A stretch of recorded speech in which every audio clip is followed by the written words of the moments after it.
Happy Kwanzaa again, man. It's a ritual, really, man. We in the building once again on this Kwanzaa thing. You hear me? And look, man, giving this demonstration, I gotta show off. Gotta show off the colors of red, black, and green with the yellow in there too. You feel me? Look, this is the second day of Kwanzaa. Let me recap the first day. The first day was unity, umoja. That's what it means to strive for and maintain unity within our family, community, nation, and race. Bam, that's the first day. So, we up next to the second day. You feel me? The second day is Kujichagulia. This is my favorite one, which means self-determination, man, to maintain, man, on this mud, on the self-determination tip. So we gonna break down what this means real quick. Second day of Kwanzaa, self-determination, to name ourselves, define ourselves, create for ourselves, and to speak for ourselves instead of being named for, defined for, spoken for, and created for by others. This is where we start the stuff at, man. This is the big ultimate. I believe this is one of the best things about the best days of Kwanzaa because it talk about uh, the self-determination, man. Like, for example, we live in a society where everything that's classified to represent us, like when we talk about our color, is black, right? Uh, if we go on off of how other people defined us, black mean curse, black mean death, black mean bad luck, and all this type of stuff. But when we get to digging into our history, we get to digging into the history of Kemetics and the Kepket, which is the ancient Egypt, which is the ancient Ethiopian or Sudan, right? We get a different definition of what black is. Most people over here in the Western Hemisphere, Americans, and all that type of stuff, when they get conscious, like for example, my brothers, the Moors, to my brothers, I mess with the Moors heavy. They don't deal with the word black because what Webster and Western definitions define us as. Me personally, I deal with the word black because we call ourselves black first. Let's talk about it. We talk about black. I'm gonna talk about the word negro too, and nigger and niger, which is where it comes from. But anyway, we're gonna talk about this thing.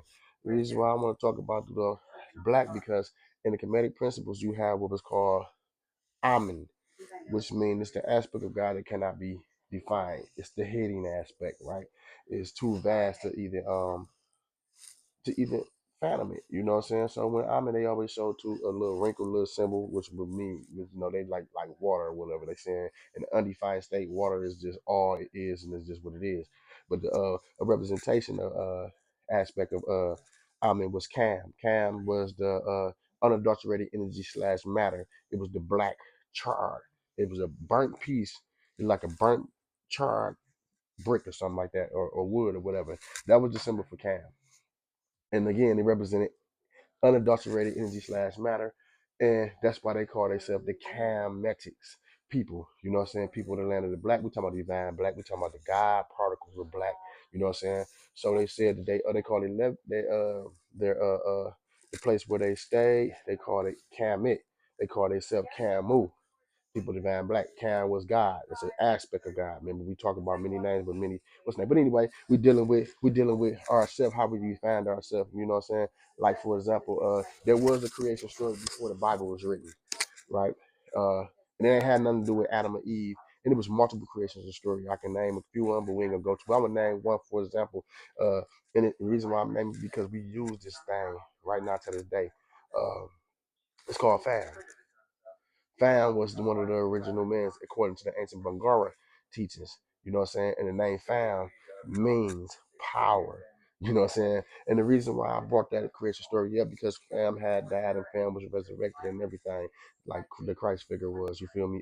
But Fam was resurrected and Fam meant power. We use the word fam all the time. So I'm gonna tell you, Naeem Akbar said when we begin to hear our own history, we begin to resurrect it within our DNA. It awakens our own thought process.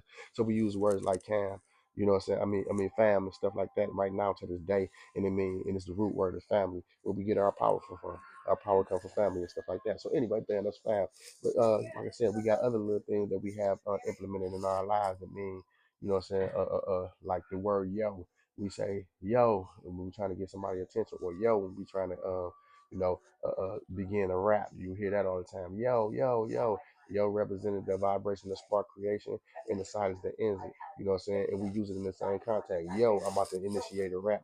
Once the yo ends, the rap is over. You know what I'm saying? So you don't hear yo no more when the rap is over. So I was just saying, when we start defining ourselves, what I mean by that, define ourselves, creating for ourselves, and all that type of stuff. Again, another thing that then when we defining ourselves, man, is like literally understanding our own meaning of what we mean to ourselves.